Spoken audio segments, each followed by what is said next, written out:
evening, everybody. Good evening. Good evening. Hello.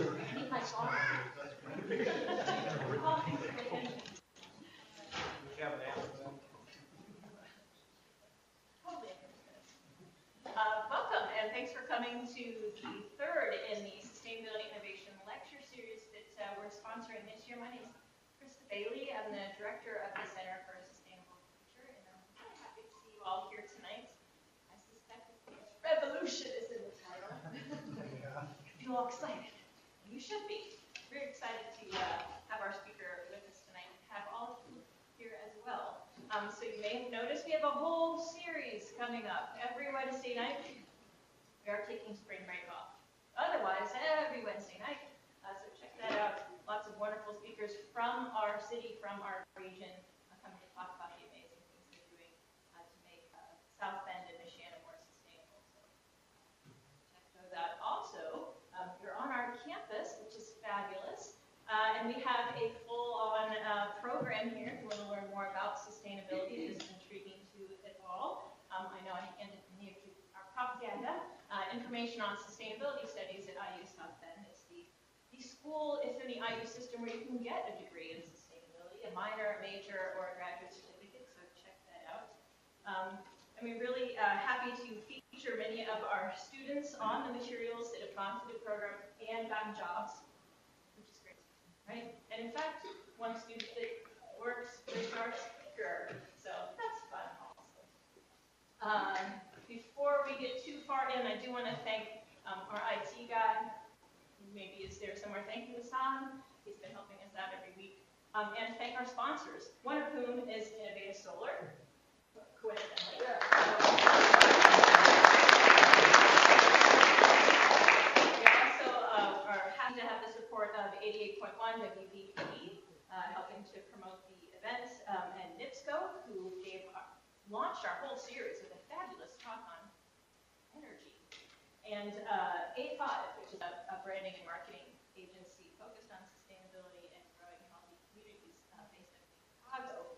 So wonderful set of sponsors. We're proud to have them as friends of the center. Before I introduce our speaker, we have a great mix of people here in the room, and I know you all don't know one another. So I'd like you all to take a minute to introduce yourself to someone you don't know. So take a look around. You see someone you do not know. Go up and say hi, why you're here, what you're excited about, and get to know you.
All right, I need to interrupt all the great conversation.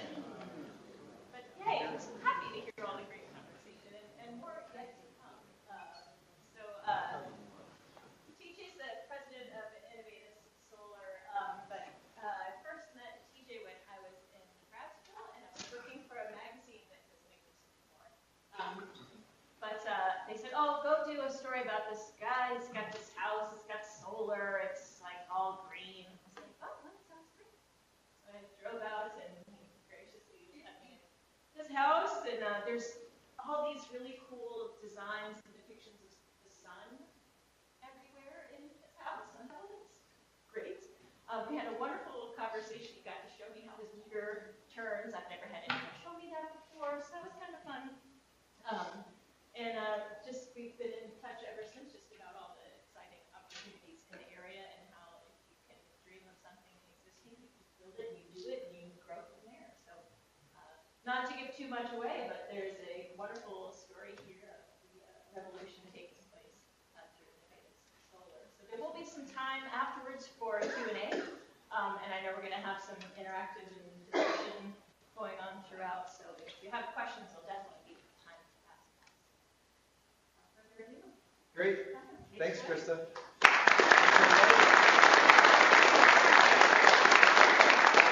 I'm going to try to talk loud and not use the microphone, but if you have a hard time hearing me, just let me know. Just yell at me and I'll grab the microphone and talk into it. Plenty of seats up front. Huh? Plenty of seats up Yeah, front. there's plenty of seats up front. I'm just really impressed by all the great speakers that are part of the Sustainability and Innovation Lecture Series. So it's definitely a privilege and an honor to be a part of it. And it's always great to hear about the wonderful things that IUSB is doing here, especially the Center for a Sustainable Future. I've got to know Mike Keene for a long time. I'm sure some of you in the room know Mike. Mike Keene. And as Krista mentioned, I got to meet Krista a long time ago. First time I met her was opening the door to my house and letting her inside and check everything out. But it's just been great to see all the wonderful things happening here at IUSB. And it was right around the same time we got Inovateus Solar started. And Inovateus Solar was sort of an offshoot of Inovateus Development. And Inovateus Development was focused on sustainable and green building, mostly in the Michiana area. So, it's a privilege to be here tonight, but make sure that you check out all the great lectures coming up in the future. So, when I was asked to be a part of the series, I tried to come up with a good theme. And I've given a lot of solar energy presentations throughout the year, and I've given presentations on our company and what we do. But I thought today I would tell you a little different story, which does include a lot about solar energy, and it includes Inovateus Solar and what we do at our company and how we got started and what we're doing today. But at the same time, the underlying theme here is a revolution. And so I titled it Revolution. What revolution?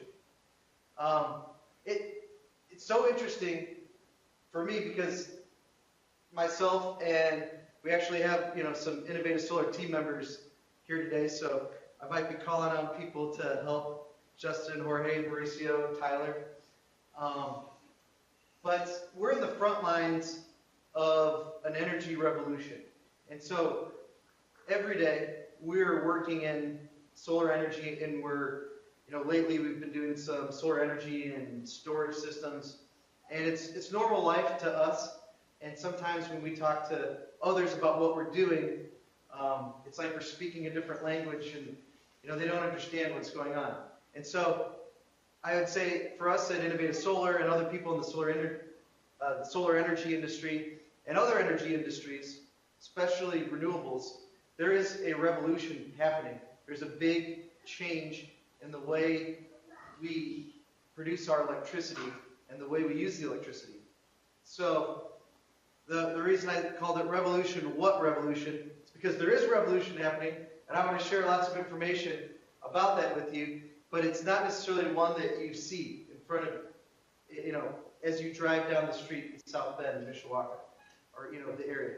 So I'm going to unveil this revolution to you. First, let's look at the word revolution. And there are a couple, meanings to it. Number one, I guess when most people think of the word revolution, it's more of a political type of a thing, overthrowing a certain government. And that type of revolution can be a big bad thing. People die. There's a lot of pain and anger.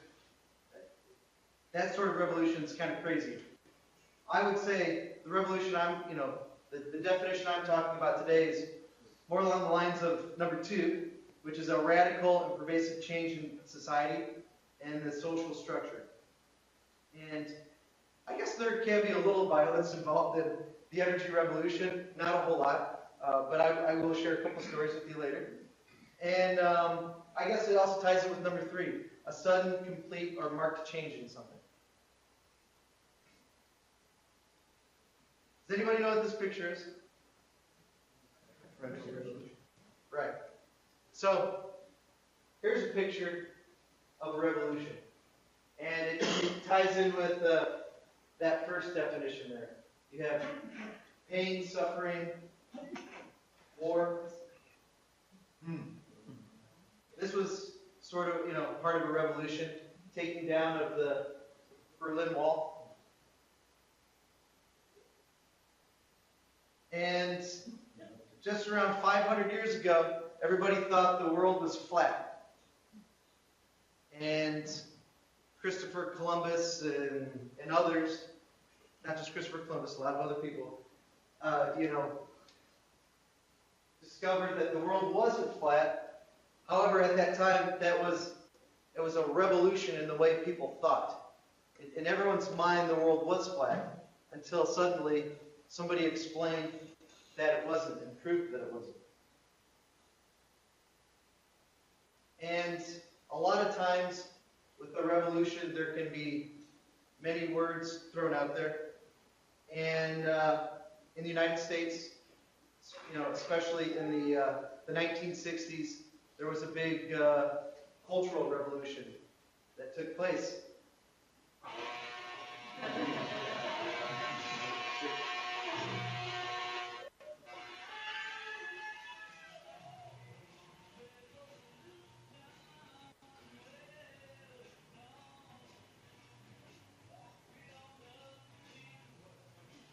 I just like the Beatles, so. That's right.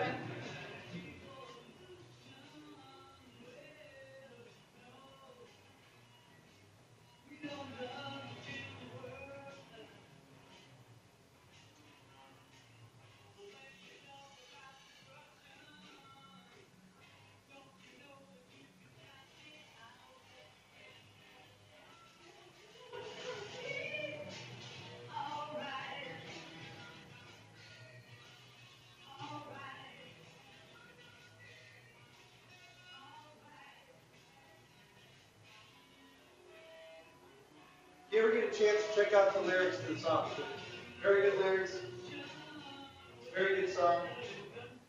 All these years later, the Beatles are still very relevant. So, obviously, we talked about many different types of revolutions that have happened in the world, many different examples. But now I'm going to dig into what I talked about at the beginning of the presentation, which is the energy revolution. And throughout the last couple hundred years, energy has been generated in many different ways. And most recently, we're changing from a fossil fuel dominated energy production to renewables.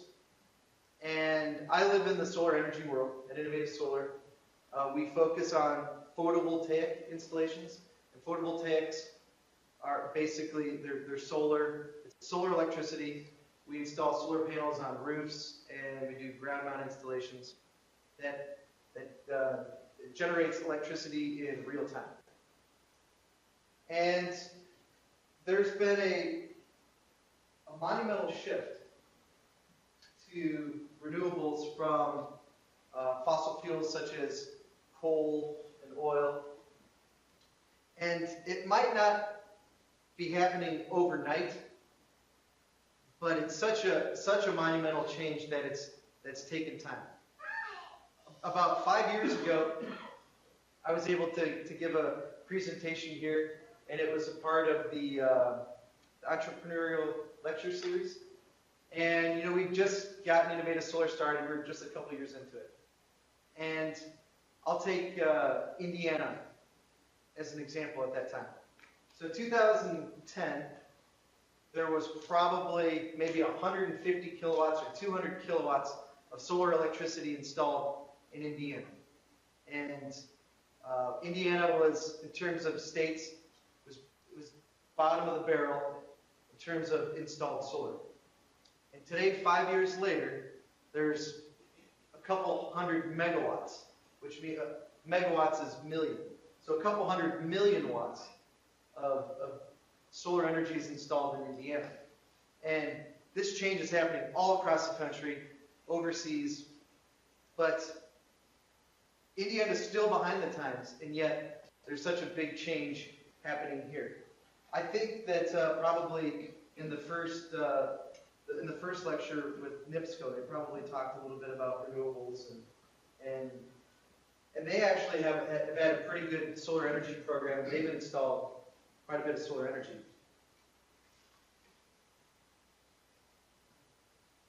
So you can see this picture. All this great crap is pollution. I went to China a few years ago, and I had a lot of people talk to me about the air pollution in China, which is caused by a lot of the factories that they have, and they have many, many coal plants. In China, they use coal for a lot of their manufacturing. You know, a lot of the things that we buy here in the United States come from China. So in a way, you know, we definitely support some of what's happening there. However, I was in China for, Tyler, we were there for like 10 days? Yeah, 10 days. 10 days altogether. It was, I would say it was probably sunny 8 of those days, but I couldn't directly see the sun. You know, the pollution, the haze, the smog was so thick, both in Beijing and Shanghai. And then we actually drove probably 1,000 miles around Shanghai, even out in the country. And it was, you know, it was bad. The pollution was very bad. But this is a picture from space. And yet you can see so much pollution. I mean, we have pollution, air pollution, you know, many parts of the United States. Just talking to my cousin Lizzie, who lives in Los Angeles. I'm sure many of you are familiar with the smog in Los Angeles. Or if you ever drive over to Chicago, you go through Gary and Hammond, Indiana. Lots of air pollution there. But people, you know, definitely over the last 10 or 15 years, there's been a change. People understand this, they know this, they don't want this. They don't want all this great crap.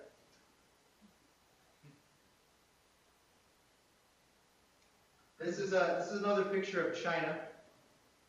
And this is these are apartments. These are where people live. And they've got, those are probably each maybe a 500 megawatt coal-fired plant behind them. And I would imagine in the United States, people wouldn't necessarily want to live right there. They'd rather have solar panels on their house or wind turbines close to them rather than coal plants. Also, it's really interesting because we've had the opportunity of working with electric utilities, but especially in the United States, as consumers, we're becoming more independent, and especially with the IT, which I call the IT revolution. I'm sure many of you are familiar with that term, IT revolution. Things have changed quite a bit with technology or with the cell phone. You know, right now I can do business anywhere in the world by making a phone call, wiring money, doing whatever I want to. You know, a country like Africa, there are people that live in Africa that used to be disconnected from society. Well, now they can have cell phones too, and they can do business with anybody in the world. As we've become more independent, we've seen this move, people that want to be independent from utilities. They want to be able to generate their own electricity. They don't want to have to pay a utility that they didn't necessarily choose to use for electricity. How many people in this room pay a electricity bill to Indiana Michigan Power? How many people have a bill that goes to NIPSCO? Okay. Who else does anybody buy electricity from this room? Midwest Energy? Okay. Anybody else? REMC. REMC? Which REMC? Marshall County. Marshall County. Okay. Anything else? Mishawaka? All right, so out of everybody in the room, there's 5 choices where they have to buy electricity. So my point here is that people want to become independent. They want to generate their own electricity. And if they do care about, if they have environmental concerns in terms of air pollution and supporting energy independence, energy that comes from the United States, that's a very big reason that people are installing solar. So the picture I show here is the game Monopoly. And that's one of the property, or one of the properties is, or the electric company is involved in Monopoly. So, I wanted to put that up here. Also, the cost for electricity, on average, increases across the United States around 5 to 10% annually. So these are some of the current rates for electricity. You can see Michigan is actually pretty high. On average, Michigan is around 14.5 cents per kilowatt hour. Indiana is just at about 11 cents per kilowatt hour. And this was information from the Energy Information Administration from 2015. If I would have showed you this at my last presentation 5 years ago, at that time Indiana was around 7 cents, maybe a little bit more than 7 cents. So the cost for electricity is going up, and in some parts of the country it's going up a lot more than 5 to 10% on average. For instance, in the next couple of years, the rates in our area are going to go up for Indiana Michigan Power because they have to upgrade and cook nuclear power plant. And it's the last I heard it's a $1.4 billion upgrade, which will go, that increase will go to the ratepayers, and it'll cause our rates to go up a little bit more in our area. Also, when you're buying your electricity from a utility, you don't necessarily get to choose where that electricity comes from. And in Indiana, this information is about a year old. In Indiana, 93% of the electricity generation comes from coal.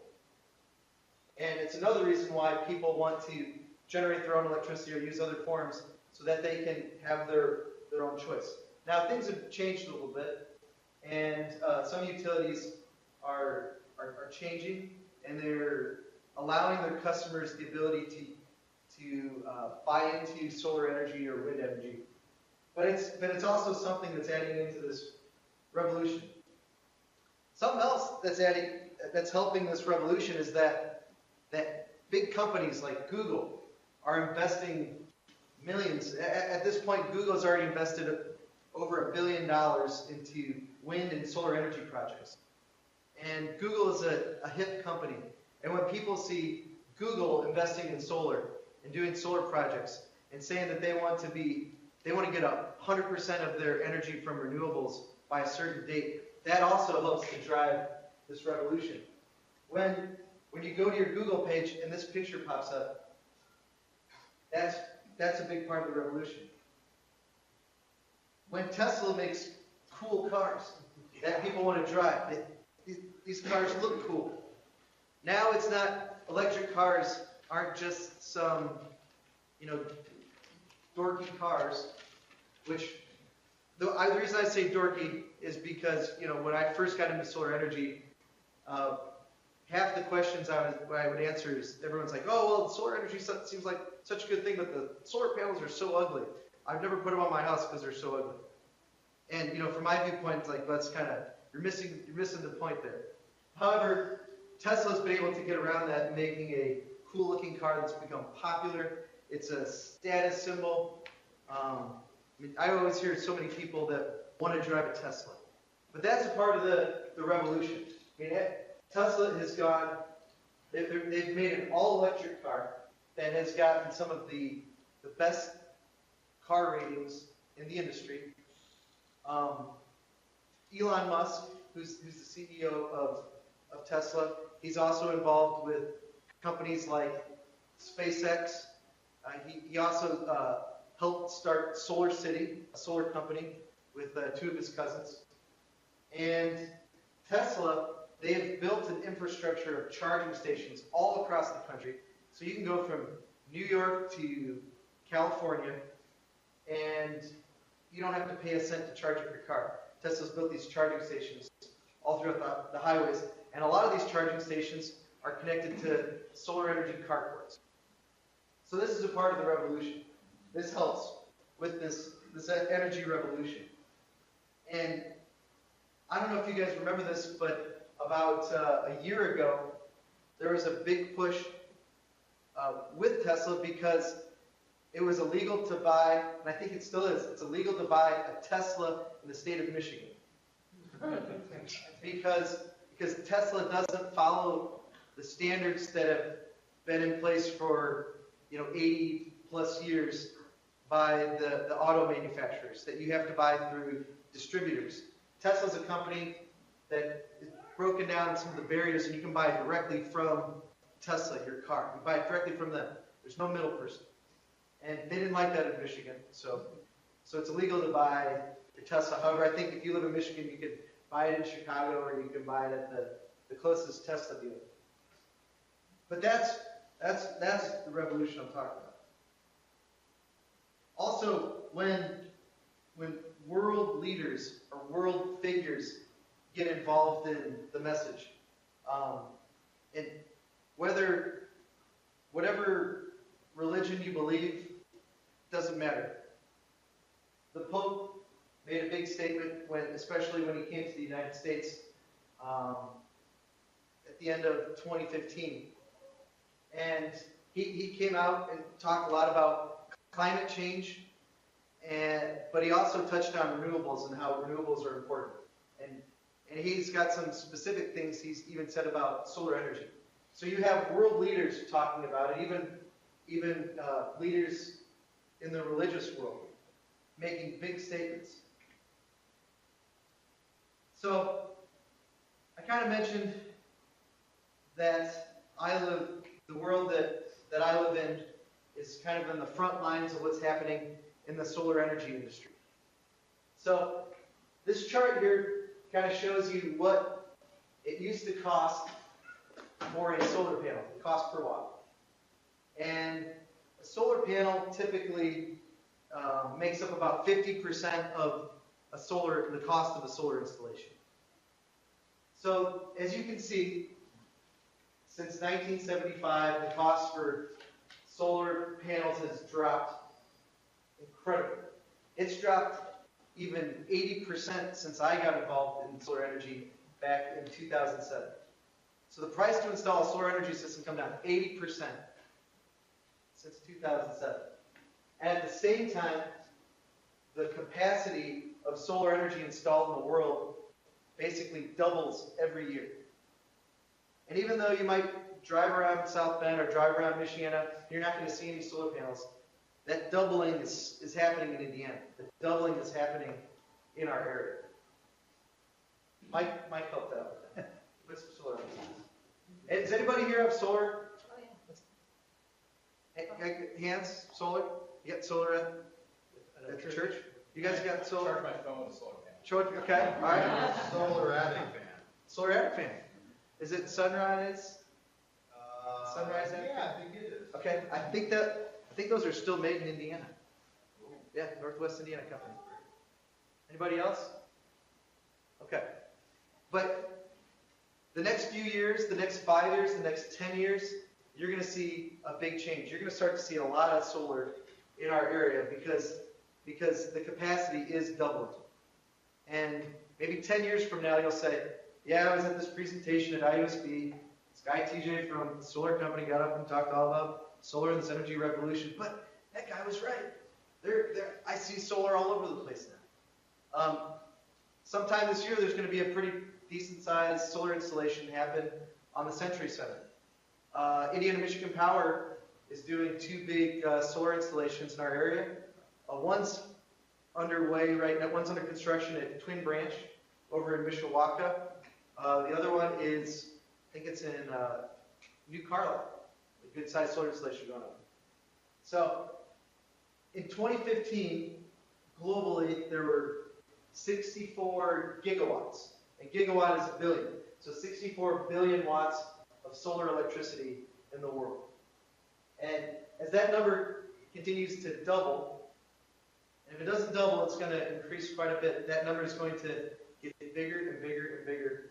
And my prediction is by 2050, that more than half of the electricity that we get in the United States is going to come from solar energy, unless there's some major breakthroughs and some newer technologies or different types of electricity that can be generated.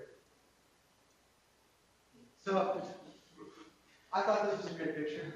So maybe the solar revolution or the energy revolution is not one that looks like that painting that we saw of war, but there are some interesting things happening and taking place. One story I wanted to share with you real fast that we've been involved with at Inovateus Solar is that we had a customer, which is Cuisinart. Does anybody have any Cuisinart appliances at their house? Cuisinart coffee makers, food processors, okay, toasters. Well, Cuisinart has a resort in the Caribbean on an island called Anguilla, which is just north of St. Martin. It's about 5 miles north of St. Martin. And on many of the Caribbean islands, the way they generate electricity is through these diesel power plants. And so it's an expensive way to produce electricity. It's also not a very clean way. But in Anguilla, the cost for electricity is 45 cents a kilowatt. And so you saw the map of the United States. You saw that, electricity on average is 11 cents in Indiana. So it's, 4 times what we're paying for electricity. So this resort, Cuisinart, they use a lot of electricity. They've got, I think, like 100 different rooms. They got 5 restaurants. But there's also a shortage of water on the island. And Cuisinart has their own golf course that they have to water every day because it's interesting. It has an interesting climate because St. Martin has some mountains and even like a little bit of rainforest. But Anguilla is it's arid and dry, so they have to water the golf course every day. So Cuisinart has to make their own water. And so they have a reverse osmosis plant. And the reverse osmosis plant uses a lot of electricity. So Cuisinart came up with this really cool idea that they were going to install solar energy and some storage facilities and make some of their own electricity so that they can bring their generating costs down so that they can stay in business. Currently, they employ 300 people in Anguilla, And the population of Anguilla is 11,000. So they employ 300 people there at the resort. They use about 20% of the electricity on the island. So the utility there is called ANGLA, which stands for Anguilla Electric. And Cuisinart sort of worked out a deal with the utility. They said, it's going to be great for the island. It's an environmental move. It's going to get us off diesel. Cuisinart, we're willing to make the investment to have the solar and the storage, and we'll help the island, we'll help the utility understand how this all works. And the utility said, okay, that's great. You go ahead and get it done, and when you get it done, we'll talk to you and we'll figure out more. So we did this installation with Cuisinart, and by the time we were done, the utility, we tried to show the utility what we'd built, which was a 1 megawatt solar system and 500 kilowatt energy storage batteries next to it. Well, by the time we were finished, the utility was so worried that they were going to lose 20% of their income from this customer, they decided that they didn't want to play ball. So at that point, they said, you know what, we don't understand how this all works. We're not gonna reconnect you to our grid. We're gonna let you generate this reverse osmosis plant on your own. So Cuisinart obviously wasn't very happy about this. And in the grand scheme of things, they said, okay, well, we're now we're doubling our resort, and we are going to be using twice the electricity, but they also use another couple megawatts outside of this reverse osmosis plant. So the owner of Cuisinart as the company said, we're now going to go completely off grid. We don't need you anymore. So now this utility is going to lose a lot of business. And that's a revolution. That's breaking down the barriers of the utility infrastructure on this island. We don't have quite the same things happening here in the United States, but they can happen. I don't know if anybody has seen or read any of the stories recently in the press, but there are many utilities that are, now that so many customers have installed solar energy systems on their rooftops or ground or put in other renewable systems, utilities are putting new guidelines in place or new taxes and imposing new bills. And so there have been a lot of solar energy protests lately. And this to me kind of looks like a revolution. In Nevada, they just passed some bills that they say there were 10,000 people that worked in the solar energy industry in Nevada, and now it's basically shut out all those jobs. And companies like Solar City and some others that had set up shop in Nevada, they're all leaving. On the flip side, there are people that are worried about solar installations and don't understand it. There was a big thing that happened in North Carolina about a month ago where people were worried that this big solar array in their area was going to suck up the sun, and therefore the farms and the farms around would lose sun. They were worried that the solar panels were going to suck up all the sun in the area. But at the same time, this change is happening, and folks and people who don't understand what's going on, they're on the other side of the revolution, and they're saying no to all this stuff. This change is happening. It's coming. We don't understand it. No.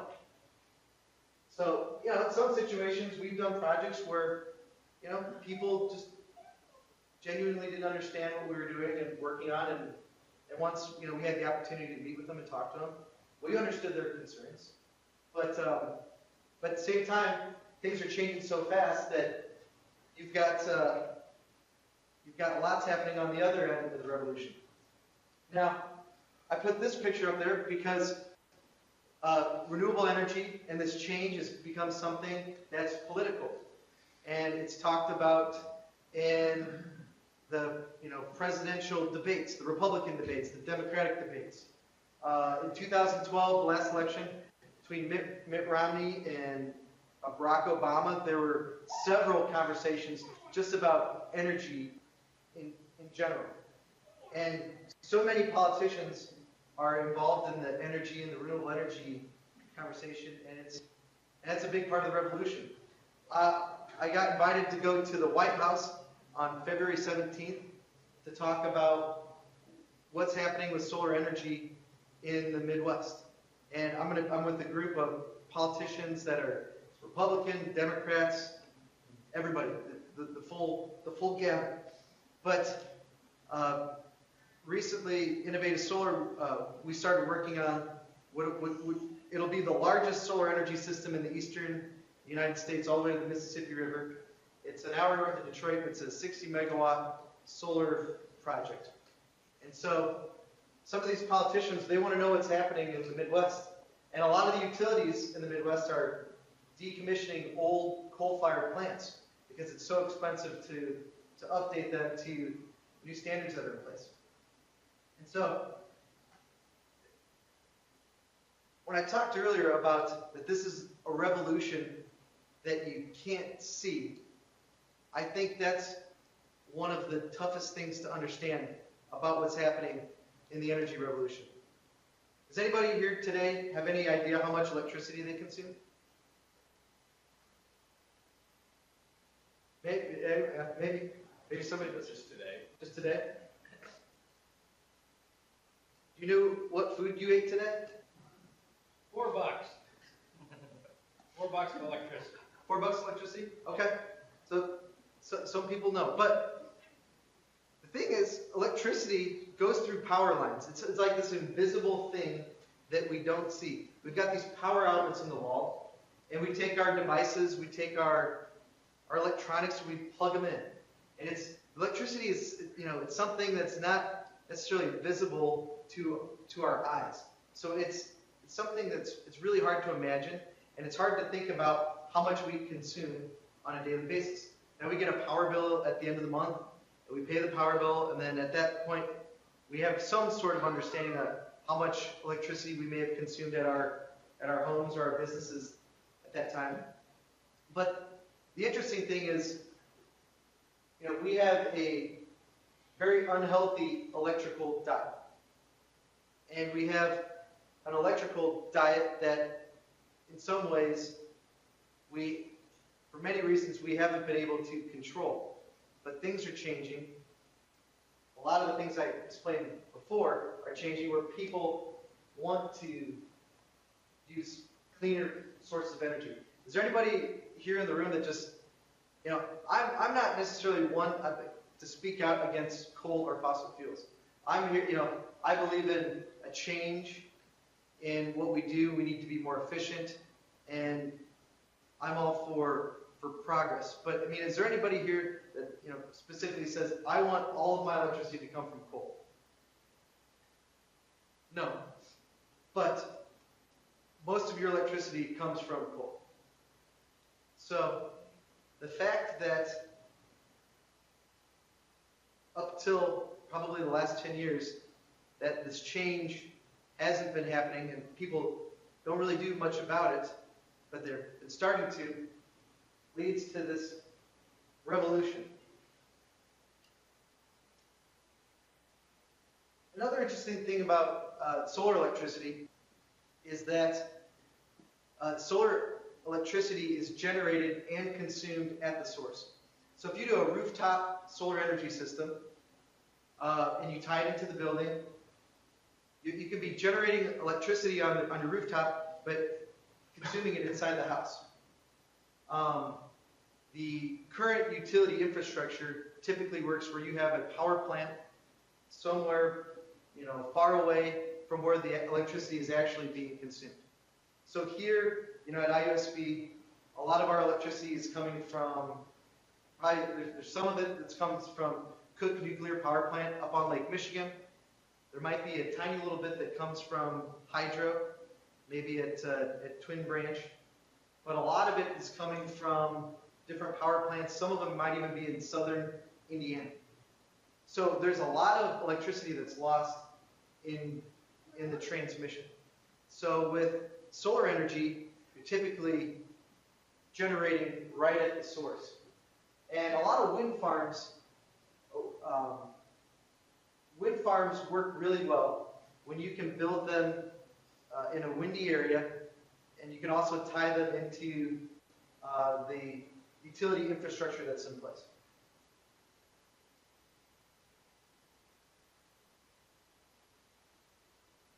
All right. I want to just talk a little bit about some of the things that have been happening in the solar energy industry. So I mentioned, I gave a talk here in 2010, and at that time, this is the United States. So in the United States, there's about 25 gigawatts of solar energy installed. And at that time, there was probably about a gigawatt. So in all of the United States, in 2010, there was about a gigawatt of solar electricity installed. In 2015 alone, there was 8 gigawatts of solar electricity installed. And this is a prediction for 2016. And this prediction is about a couple months old, but what we're going to find is that 2017 is going to be probably 14 or 15 gigawatts. There's a solar energy tax credit. It's a 30% tax credit in the United States that qualifies for the cost of a solar energy installation.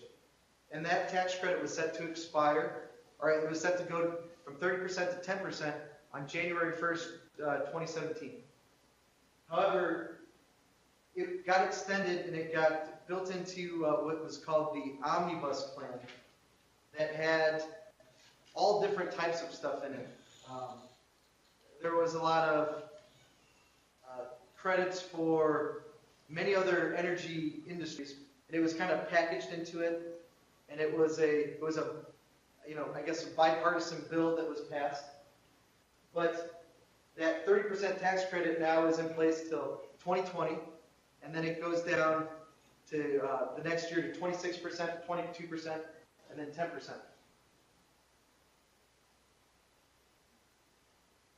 And throughout the United States, just to give you like a rough idea of where most of the solar energy is installed, currently there's over 11 gigawatts of it installed in California.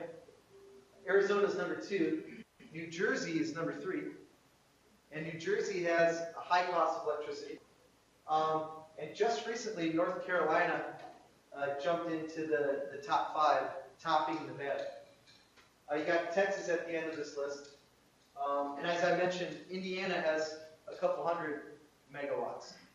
And I would say Indiana's probably right around the top 25 now. There's been a lot of great progress within the state. So at Inovateus Solar, our company, what we do is we take all of the various parts and pieces of solar energy components, and we put them together, and we design and build and develop systems for our customers. So these pictures are a few examples of some of our projects. The one on the top right is an installation we did a few years back it's actually for a utility. It was for Dayton Power and Light in Dayton, Ohio. The center picture, that is a part of a 10 megawatt installation in Indianapolis. There's 3 different rooftops that it's a 3 megawatt, 3 megawatt, and 4 megawatt installation. The top right one is the installation in Anguilla that I mentioned, down in the Caribbean. Bottom left is New Jersey. But we've built all across the United States, as well as a little bit overseas. And we've been working on some development opportunities in Central and South America as well. Another really big part of the revolution, this energy revolution that's going to be coming about in the next few years, is energy storage. Did any of you hear about the big press release that Tesla had last year about their Powerwall? Yep. Well, the Powerwall, it's not actually on the market yet, but it will be soon. Interesting thing is that the Powerwall is a technology, the technology behind the Powerwall is something that's been around for quite some time, but it's just now coming to the mass markets, and it's becoming more affordable, such as the electric cars. And now that there's a figure person like Elon Musk talking about the storage, it's getting more publicity, more hype. It's becoming hip and cool, and people are getting into it and they want to be a part of it. However, the storage, energy storage, is such a big thing because it doesn't matter whether you're using solar electricity, wind, or nuclear, or coal. I mean, you can take any, no matter how the electricity is generated, you can take it, you can store it. And when you can store it, you can become independent. And there's even a way in our area that you can do energy storage, and you can sell your stored energy on an open market, and this is called frequency regulation. And the transmission company that operates in our area is called PJM.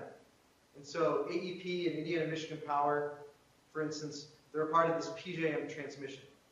So it's something that doesn't get talked about a lot, or many of our customers don't know about it. But you can do this energy storage and transmission, and it has a really good payback. The payback is about 4 or 5 years just for the storage component alone. And that's today. Now imagine what this is going to be like 5 years from now, 10 years from now, 15 years from now. And when you can take solar energy and energy storage and you can combine those pieces together, like I talked about in the example with Cuisinart, and that's going to be a huge revolution. That is going to completely change the way that most utilities do business. But I strongly believe that in the not too distant future, most people are going to have energy storage systems in their own homes and their businesses, and it's going to be something that they can control on a daily basis, via their smartphones, gadgets, and people are going to have their own energy that they store, and it's going to be like, a bank account to them. And when they do have their own energy storage or their own batteries, the batteries are something they can't see, where you can't see the electricity flowing through the utility lines. This battery is something that people can really wrap their minds around and people can understand it. It's going to take it to the next level. There are a lot of great resources out there that talk about the energy revolution. For instance, there's an outlet called Green Tech Media, and Green Tech Media has got great information on solar, wind, energy storage, microgrid. I encourage you to check that out. Also, for really good solar information data, SIA.org. But I recommend the book Hot, Flat, and Crowded by Thomas Friedman. There was a biography that just came out on Elon Musk that talks about various ventures that he's been involved in and kind of like his life story. So it's a really interesting story. He talks a lot about revolutionary type things. Elon Musk, he does a lot with electric cars and Solar City, but right now his main focus is on SpaceX and making it inexpensive for us to get things into space and for even to conduct space travel. At Inovateus Solar, we have a big, hairy, audacious goal where we want to be a top 5 solar installer by 2022. And today we're in the top 20, right around the top 20. Probably by the end of this year, some of the work we're doing will take a jump. And the reason we want to do that is because our core values as a company, our core values has an acronym which is PEACE, and PEACE stands for passion, engage, ambition, creativity, and esprit de corps. And we believe if we can become a top 5 solar company with those core values, that the world will be a better place. And our purpose for doing what we do is to build a brilliant tomorrow. We think with what we're doing with solar and the solar revolution, that we're helping create a brilliant tomorrow for future generations.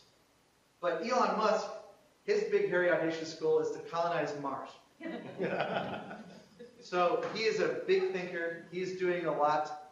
And I really think it's a great thing that he does get a lot of publicity because it really changes the way people think about the technology. So another really good book is a book that was given to me by Mike, which is The Third Industrial Revolution by Jeremy Rifkin. That's a great book to check out. Also, there's a book called 2052, A Global Forecast for the Next 40 Years. And by next summer, I've been working on writing a book called, which will be called Building a Brilliant Tomorrow, Story of Inovateus Solar and the Energy Revolution. And so by next summer, I'll have that book out, and that'll be a great resource too. So I kind of want to just open it up to questions. There's a lot that I've covered, and I've talked about revolution and changes that are happening, and maybe you think I'm crazy. That's okay. But if you have any questions on solar, energy storage, just throw them out there. I'd be curious about the technology behind the energy storage. Just for instance, if I have a 1 kilowatt installation on my house, how big a battery do I need with that? And what is the technology that is of that battery? Okay. Well, for instance, like the Tesla Powerwall. Yeah. That's kind of like a home battery type system, and those are lithium-ion type batteries. And it really, it depends on how much energy you want to store. So you could have a 1 kilowatt solar energy system, and you could store, basically you build the batteries to what you want. So you could store 100 watts, you could store 500 watts, or you could go up all the way to a kilowatt. You can even store more than a kilowatt. You could do 2 kilowatt battery storage. And what you do with that 1 kilowatt solar system is you basically trickle charge your battery until the battery's full, and then you use the solar energy in real time. But at night, maybe when the sun goes down, then it could transfer over to the battery. That's kind of the Tesla home battery type stuff. It's kind of TJ, I can kind of expand on that too. Okay. It's cool because solar systems. All right, so here's midnight. Sun goes up. Here's noon, and then it goes back down to the new midnight. So the bulk of your energy is being stored during the middle of the day, but that's not usually when the main usage hours come, which are the morning and the evenings. So that's kind of when I just thought that was an interesting concept. How it's stored in the day and then it's used, at the offset hours, and that's why it's going to become such a huge thing in the future. right. It's also when you pay more for energy as well. So if you collect it and store it, and then instead of taking from the grid, you're taking from your battery. Yeah. Well, if I have storage equal to what my panels are generating, say, what would be the relative cost? I mean, would the battery be half the cost of the total installation? Would it be 3/4? Or? That's a good question. I would say, like I know the Tesla Powerwall was starting at what, $2,500? $2,500. Oh, $3,500. Okay. And those were 5 kilowatt storage systems. So $3,500. That's 5 kilowatts. So that would probably be a good measure in how to break it down. If you wanted one kilowatt. I know probably that size battery, there's different technologies out there. Trojan is a company that makes some of those size batteries. Does that help answer your question a little bit? Well, I just wanted to, would it be like, if I had a $25,000 set of panels, how much would the battery cost? Would be another $25,000? Okay. All right. So if you had a 5 kilowatt solar installation, say the 5 kilowatt solar installation cost you $15,000, then you would have $3,500. So if you matched a 5 kilowatt system That'd bring the cost up to $18,500. So it'd be $3,500. Okay. Yeah. What is the main objection to solar? Why hasn't it grown faster? Is it you just haven't reached the crossover point in terms of the cost of installation and that sort of thing? Why aren't more people doing it? And I mean large commercial applications or large industrial applications. Is there an inconsistency in performance, or what's out there that are making people saying, "I'm not ready for solar yet"? Sure. All right. I would say, from a residential standpoint, the first objection would be that the solar panels are ugly. Okay. People, are worried about putting them on their house, or they're worried about putting them on their roof and penetrating the roof and Right. getting leaks. In the corporate industrial world, I would say that it's the upfront cost of installing the system that it's kind of been the challenge. With the utilities, you pay a monthly bill. So if you want to own a solar system, you have to pay for it upfront. However, there are many different financing mechanisms. So you could lease a solar system. Now you could pay monthly bills for your solar system, but it's I would sometimes you can have a couple $1 million building, and you could put a couple $1 million solar installation on top of it. And so it could be an investment, but also can increase maybe sometimes your property taxes depending on where you are. A lot of states have solar energy set up where it's property tax exempt. But I would just say it's the initial cost. And even though it might have a 5 or 6 year payback, some companies are just worried to take that next step. And also it's something different that they've never done before. I would say it's a change. It's something different. A lot of the companies that we still work with, they are still doing solar energy for the first time. IKEA is a company we do a lot of work with, and IKEA has a global initiative to cover every one of its buildings with solar energy. And we've done probably 20-25% of it in the United States. And that's a great customer. They understand solar. They want to do it. But most of our customers, they're doing it for the first time. And so it's just, I guess, it can be kind of a scary thing. It's a change. Are there performance issues that solar has that people are worried about, that maybe some inconsistency? Or is it seamless from that standpoint? No, I don't think there are performance issues. I think there's a lot of, there are some myths about it. Like, for instance, we're based here in South Bend, and a lot of times we hear, well, why would I install solar in South Bend? And we've got lake effect clouds, and it's cloudy, and it sounds like something good in Arizona, but it wouldn't be good here in South Bend. Well, really, that's called like the amount of sunlight that you get, or solar insolation. And Germany, as a country, they have the most solar installed, more solar installed than the United States. And on average, they have a cloudier environment than South Bend.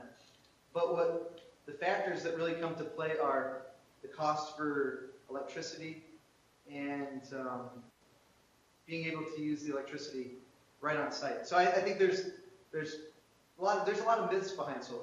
And I think the other thing that happens is that because a lot of times politicians are talking about it, there are a lot of different sound bites that the media outlets pick up, and people form opinions on it.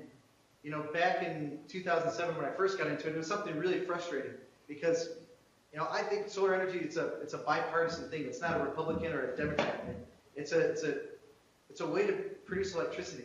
However, at that time, Democrats and Republicans were kind of split. The Democrats would sort of, support solar energy initiatives, even though George Bush actually put in the first tax credit. So, politics sometimes. Yeah, the Solyndra scandal didn't help. The Solyndra? Or Solyndra, sorry. Yeah. Yeah, the Solyndra scandal didn't help much. Which is, Solyndra is another interesting thing. So, Solyndra was a company looking for a grant to get started. And so George Bush and his administration, George W. Bush, they approved the Solyndra grant and all the company stuff that was going through. And so President Obama came into office. It was like ready to go, and he signed off on it.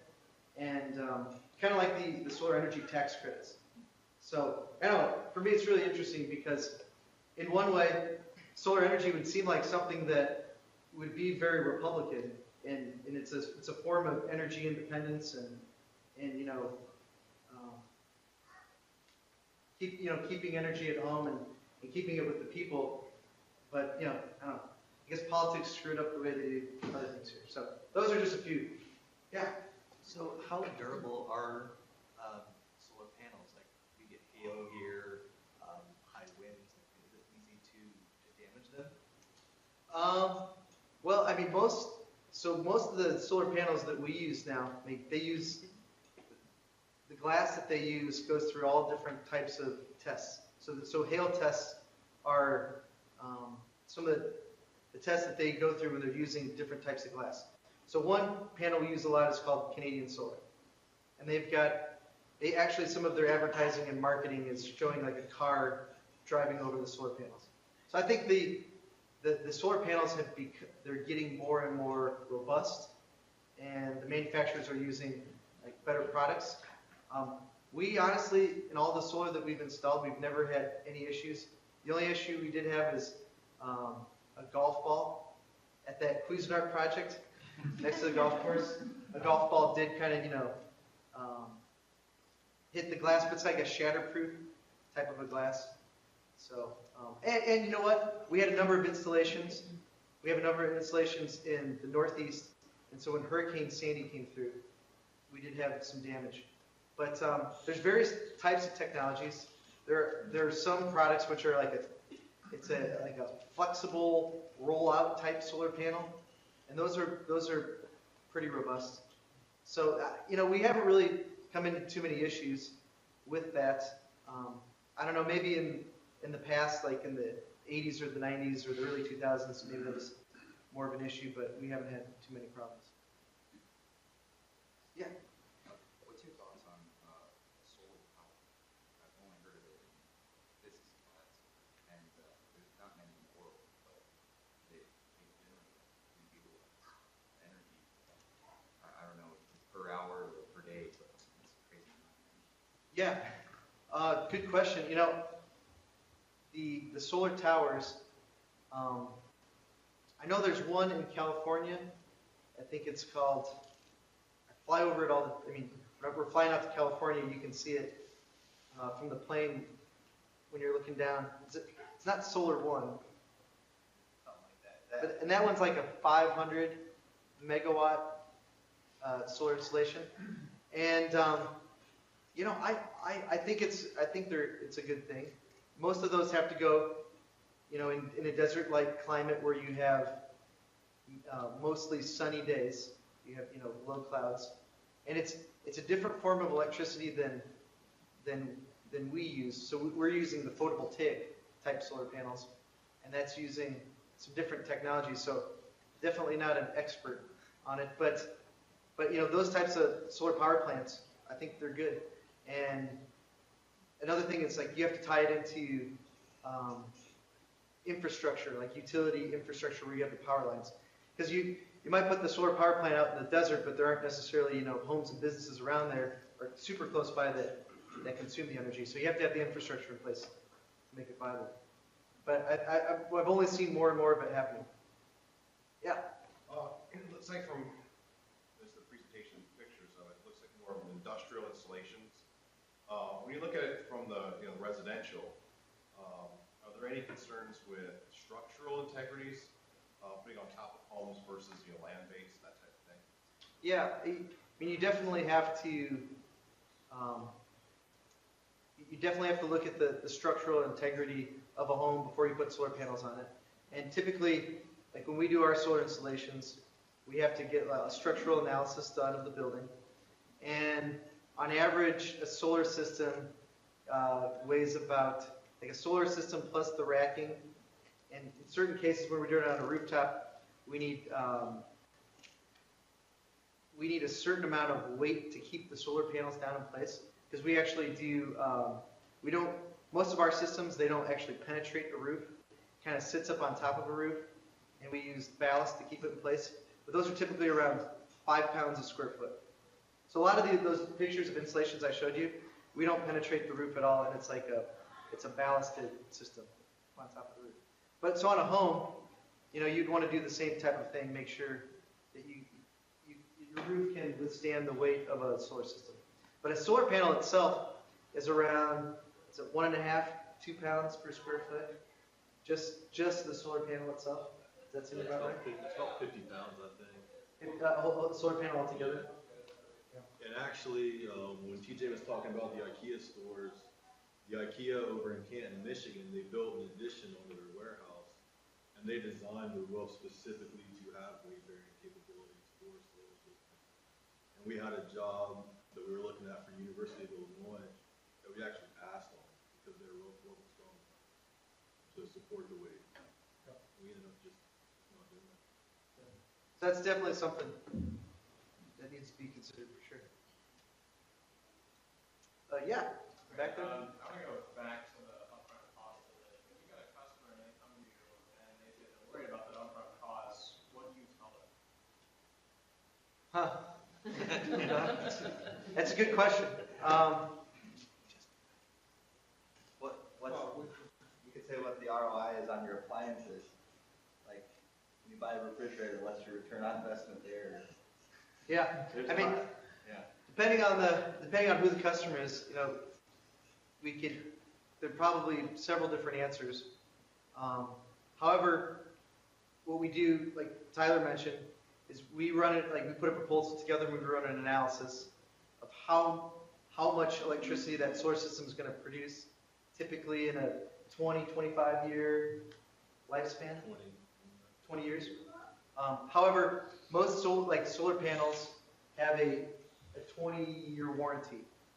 So we run an analysis and show them how much electricity it's going to produce annually.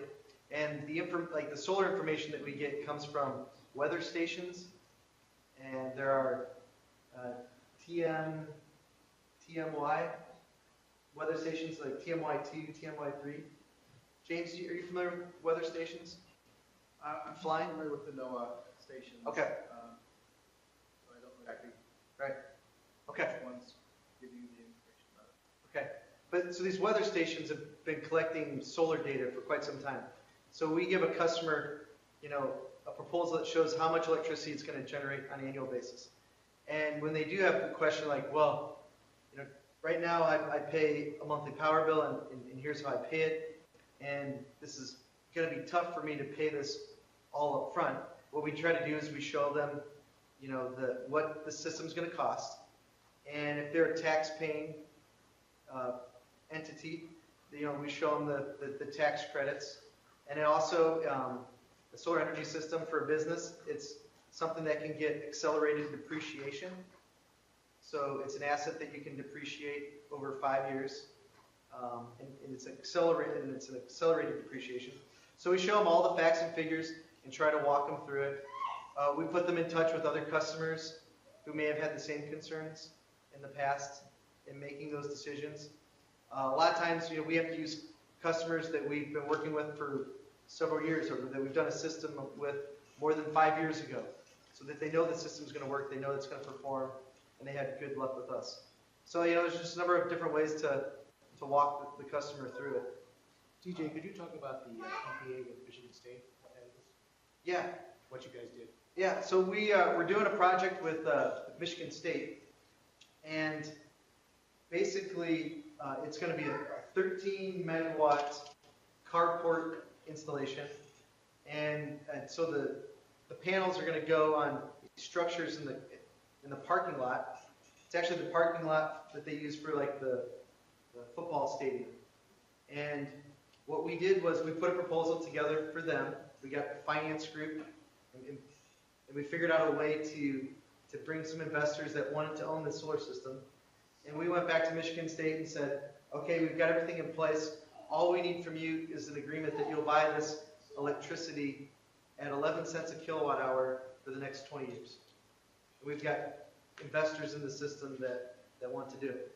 And so That was an So how much easy, does that cost in Michigan State? well, that cost Michigan State, 11 cents a kilowatt hour So what do they on pay? their power bill. 0. So they didn't have to pay, anything up front. I guess taking us out to lunch to get the deal closed, but yeah, that's a way a lot of the systems are getting put in place. I showed the picture of Google earlier. So companies like Google and Apple that have lots of money that they're looking to invest, those types of companies are making investments into these type of solar systems. So that's another way to help the customers on the financing side. Yeah. My roommate works for an engineering firm in town. What do I tell him when he says that the cost, like the environmental effect of making solar panels outweighs the environmental benefits of having them on your house over like 10 or 20 years? Does he ask him for all the facts and figures on it? Because that's something that we've heard a lot too, and we've really dug into the information on it. That may have been the case maybe 15 years ago, but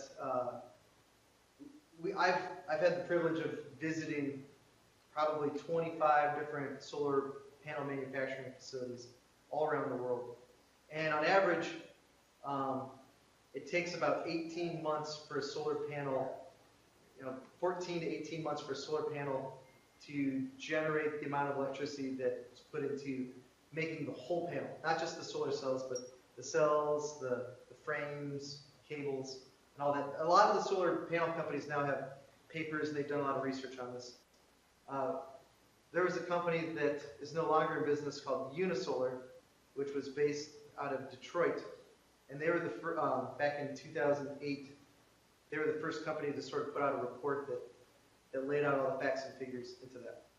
I mean, is it your roommate, you said? Yeah, he works for DLC. Okay. No. Does he have, just graduated. do you think he has a lot of information to back up? No. Okay. Yeah. No, it's a really good question. And like, the first time I got asked that question, I was like, that's a good question. I got to figure this out. I knew it was true, but I was like, I can't prove it now, so. Yeah. I have actually a second question now based on that environmental question. Okay. Which is, are older models of solar panels starting to get recycled so those materials can be reclaimed? And then my main question was, you already answered the question about how solar works in our cloudy Michiana area. Well, why did Inovateus Solar, why does that work in South Bend? Why did it keep working? All right. The first question was? Recycling. Recycling. Okay. So we're just now getting to the point in the world where solar installations have been around long enough to actually replace the solar panels. Some of the oldest installations that have taken place are in Japan, and there are companies like Sharp and Kyocera who did some solar installations back in the 60s and the 70s. Interestingly enough, there's a really good book that's called Let It Shine, and Let It Shine is the 6,000-year history of solar energy. But the oldest photovoltaic solar panel in the United States was installed in New York City in 1890, and it's still operating. But bigger systems are these ones in Japan that are just now being replaced. There aren't too many in the United States that are over 20, 25 years. I mean, there are some systems that were installed in the late 1970s and early 80s that are still operating. But there are a number of companies that are coming up with like a recycling type technology and program. And so since there aren't too many solar panels to recycle just yet, there's not a lot of that happening, but it will be a really big business in the future. And a lot of solar companies, like Canadian Solar is one I mentioned, for instance, like they're already working on plans to do the recycling of their solar panels. And actually, if you go to Google and you type solar panel recycling, there are ventures that have started, and you can read all about it. It's really cool. So that is happening. It will happen more so when these solar panels need to be upgraded. Second question was, why did Inovateus get started in South Bend? Well, my dad started Inovateus Development, which was the company I talked about in the very beginning of my presentation, which was focused on mostly residential construction with a sustainability twist to it in the Michiana area. My dad, he was someone that was always interested in renewable energy. And when I was growing up, going into high school, and then went into college, you know, it was something that he was always sort of doing research on, and he passed the information on to me. I originally went to school for music. I was going to be a musician. Ended up not being a very good musician. But, no. I worked for a company called General Growth Properties in Chicago. And my dad was sort of sharing me information about what he had going on in Inovateus Development. And he was doing a lot of research and development on renewable technologies, and he was feeding that to me. And, you know, I guess one day the light bulb sort of went off. I'm like, hey, I work at this company, General Growth Properties, that, you know, owns 250 malls across the country. And some of these malls are huge malls, like 1 million square feet, like the size of University Park Mall. But University Park Mall is owned by Simon Properties, and General Growth, Simon's number 1 in terms of the malls that they own. General Growth was number 2. So I started, you know, taking some of this information that I was getting and sharing it with some of my colleagues. And then my dad met a professor at Notre Dame. His name's George Howard. He had just written a biography on a guy named Stanislav Shinsky that came up with a lot of renewable technology. He started a company back in the 60s called Energy Conversion Devices. And they had made their own solar panels, which were called unisolar panels, and they had this special technology. So my dad sent me the copy of this book, and then my dad met George, and then I met George, and so next thing I knew, I had a copy of this book, and I worked my way into the CEO's office at General Growth Properties, which at the time was, you know, right around a Fortune 500 company, and talked to my boss, or the CEO, about how we needed to implement solar energy on our malls. And so it was a really big company, a lot of red tape, a lot of nervousness about putting solar, and a lot of people who had, you know, they were property managers, and they'd had their jobs for a long time, and they didn't want to have an added piece to manage this solar component. And so we were successful in getting some solar implemented, and I ended up becoming the first sustainability director at General Growth. However, as I was getting this information from my dad and George on solar energy, like, I just wasn't able to implement it as fast as I really wanted to. And so I realized, you know, solar energy was something that I was really passionate about in renewable energy.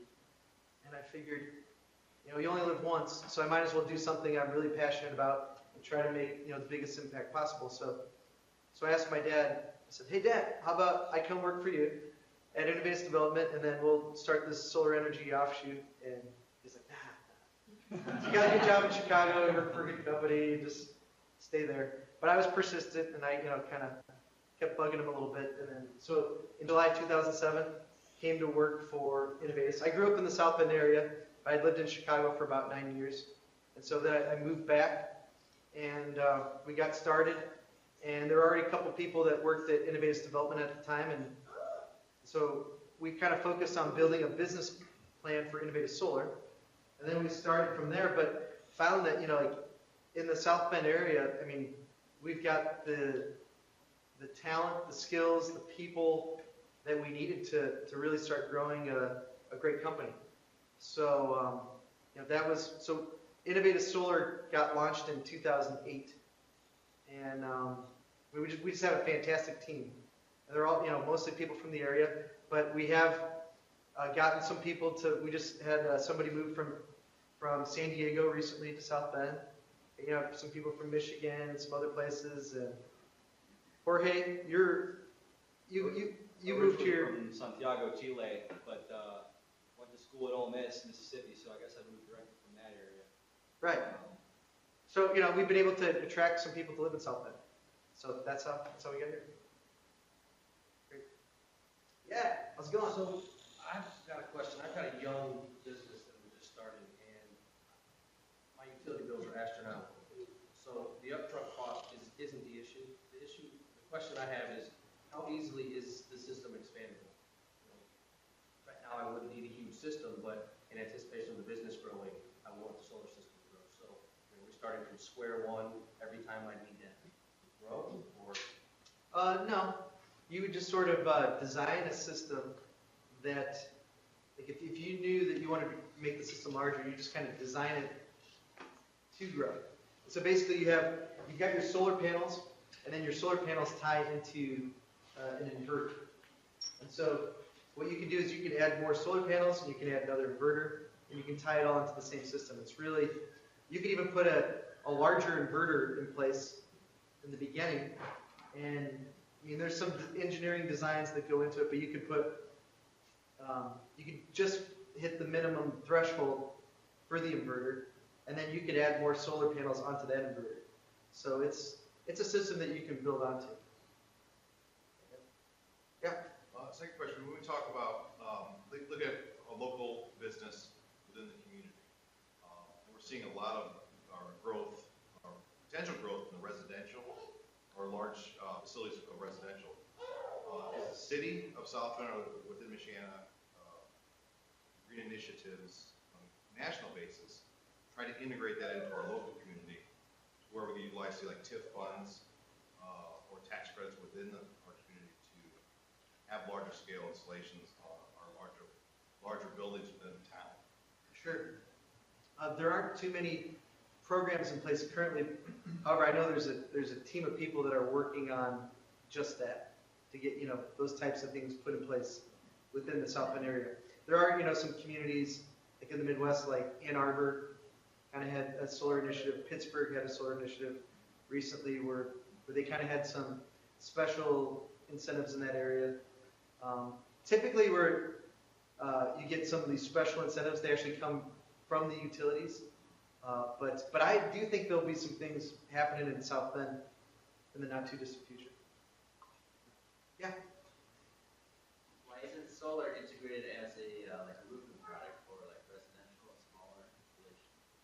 We have generating and earlier you said the same building, same property. Right. No, that's a good question. There have been products like that. It was like a residential like roofing tile. That almost looked like a shingle. It's a solar panel built into it.